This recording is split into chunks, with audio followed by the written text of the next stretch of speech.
그 당시에 소년들은 공을 던질 때 모두 다리를 높이 들어 올렸습니다. 투수는 안경을 써야 한다며 부모를 졸라 안경까지 맞춘 아이들도 있었습니다. 모두 이 사람 때문이었죠. 바로 최동원. 1시간 동안 움직일 수 있는 거리로 가늠되는 시속이라는 물리학의 속도 개념을 초등학교도 들어가지 않은 소년들이 알 수 있었던 것 또한 최동원 선수 때문이었고, 그 시속을 측정할 수 있는 스피드건이라는 기계가 있다는 사실까지 알 수 있었던 것 또한 최동원 선수 때문이었습니다.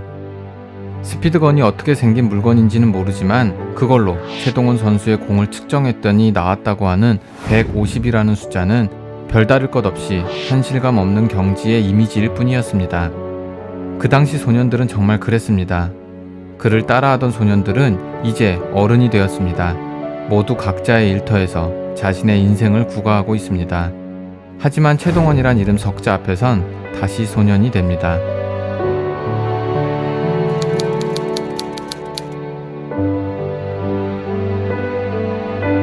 최동원 선수가 당시 소년들이 인생에서 품었던 첫 번째 우상이기 때문일 것입니다. 야구의 추억, 한국 프로야구의 영웅들. 이번 인물은 야구의 대명사 최동원 선수입니다. 최동원 선수는 프로 무대에 너무 늦게 도착했습니다. 그가 프로야구 투수로 처음 나타났던 1983년. 동네 아저씨들은 이미 예전의 최동원이 아니라며 고개를 저었고 5, 6년 전에 프로가 생겼으면 한몫했을 거라고 혀를 찼습니다. 지금 따져보면 208.2이닝을 던지며 2점대 평균 자책점을 기록한 대활약이었음에도 사람들은 이기는 경기보다 지는 경기가 훨씬 많은 데다가 1983년 당시 427.1이닝을 던졌던 장명부의 절반만큼도 못 던지는 유리 어깨로 전락한 최동원을 용납하지 못했습니다.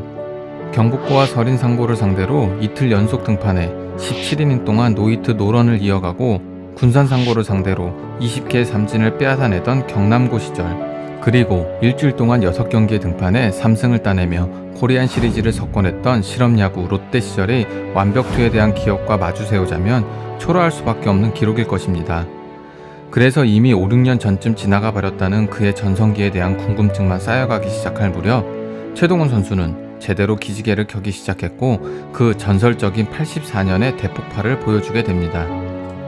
한국 프로야구 사상 한 시즌 최다승 투수로 기록되어 있는 것은 1983년에 30승을 올린 장명부 선수입니다. 그러나 말 그대로 한 해 동안 가장 많은 승리를 기록한 투수는 정규 시즌의 27승에 이어 한국 시리즈 4승을 올린 1984년의 최동원 선수였습니다.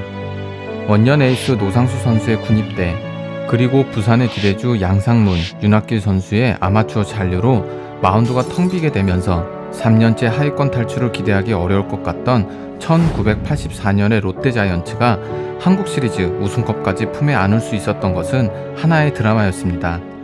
최동원 선수가 1차전, 3차전, 5차전, 7차전을 완투하고 6차전 9원승을 올려 홀로 우승을 이끌었던 그 해의 한국 시리즈는 한국 야구사에 두 번 다시 없을 기적이 분명합니다.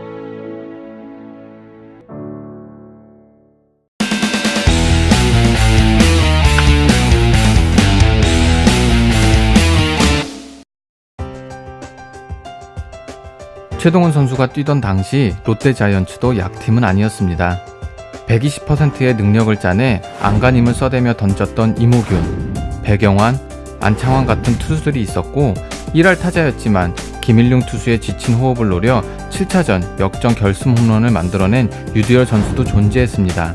그럼에도 매경기 24시간도 채 못되는 휴식 시간을 맞춘 뒤 어깨를 붕붕 돌리며 나타나 상대의 마지막 저항을 소탕하는 최동원이란 투수가 있었기에 기적은 가능했습니다. 그렇게 최동원은 부실한 팀을 한 어깨로 끌고 나가는 선봉장이었고 무수한 공백을 한 몸으로 막아내는 수문장이었기에 그에게 에이스를 넘어 슈퍼에이스라는 찬사가 주어집니다.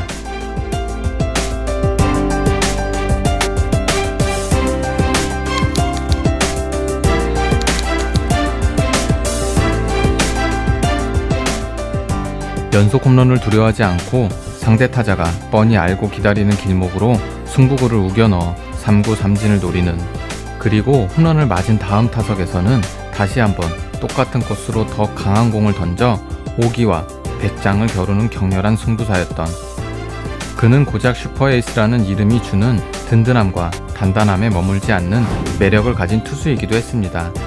어떤 상황에서도 무너지지 않는다는 믿음을 주는 전형적인 에이스는 아니었지만 걸어야 할 것을 걸고 노려야 할 것을 노려 확실하고 깔끔하게 완전 연소시켜버리는 처절한 승부사가 바로 최동원 선수였습니다. 만일 그에게 1984년의 롯데 자이언츠보다 좀 더 강한 팀이 허락되었고 든든하게 뒤를 맡아줄 파트너가 주어졌다면 그는 좀 더 날카롭고 강하게 질주하는 슈퍼 돌격대장의 모습을 보여주었을 것이고 분명히 누구와도 비교될 수 없는 가파른 기념비 몇 개를 더 세워두는 선수가 되었지 않았을까요? 우리는 무엇보다 최동원 선수의 1989년을 가슴 아프게 기억합니다. 그가 롯데자이언츠 유니폼이 아닌 삼성 라이온즈 유니폼을 입고 나타낸 그 해입니다. 그 앞으로도 그 뒤로도 느껴본 적 없는 어색한 풍경이었습니다. 하늘색 라이온즈 유니폼은 마치 얻어입은 것처럼 겉돌았고 최동원이 빠지고도 롯데자이언츠를 여전히 롯데자이언츠라고 부른다는 사실 또한 현실감 있게 느껴지지 않았습니다.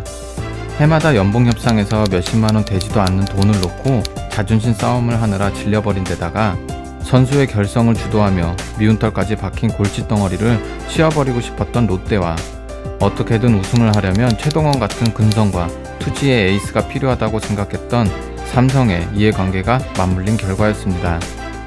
한국 프로야구 사상 유일무이한 한국 시리즈 4승 투수 최동원과 최초의 100승 투수 김시진이 맞바꾸어지는 초대형 트레이드는 그렇게 이루어졌고 이후 두 대투수의 전설도 그 순간 서둘러 막을 내리게 됩니다. 홈런을 맞으면 더 호쾌하고 웃으며 나를 세우던 투수 최동원. 소년들은 그를 통해 야구란 단순히 이기고 지는 순간의 게임이 아니라 투혼을 던지는 영원의 승부임을 깨닫게 됩니다. 그렇게 자라난 소년들은 야구 대신에 인생이란 단어를 대입시키게 됩니다. 최동원처럼 우리 역시 인생이란 영원한 승부에 투혼을 던지리라. 야구의 대명사 최동원 선수가 가르쳐준 생존의 법칙이었습니다. 야구의 추억, 한국 프로야구의 영웅들, 한국 야구 팬들에게는 애틋함과 아쉬움, 안타까움으로 남아있는 영원한 야구의 대명사 최동원 선수 편이었습니다. 감사합니다.